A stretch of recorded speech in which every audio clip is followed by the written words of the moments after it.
This film, The Lost Weekend, was a detailed account of a man's battle with alcoholism. It was released in 1945. During the time of its release, Prohibition had just ended 10 years before. By the sound of it, you may think this movie is a Prohibition rhetoric, but it really wasn't. Heavy drinking wasn't really common in modern America until the 60s. World War II had ended the same year, 1945, and the Great Depression had just ended a few years before. With such a hard time in American history, this movie's legacy was far advanced for the time. It talks so openly and honestly about alcoholism, and many of Hollywood's biggest stars at the time were chronic alcoholics, but it was never really talked about.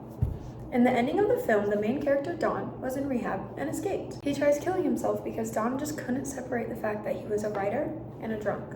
He didn't see the difference. Nat, his girlfriend, tried persuading him, telling him that they're the same person, you are above your actions, you are more than alcohol, you're better than that, you know you deserve better.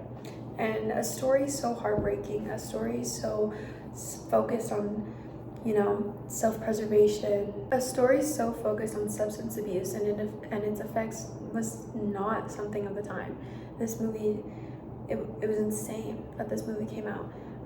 Bill Wilder, the director, claimed that a liquor industry offered Paramount Pictures $5 million to halt the release of the film, and they said no.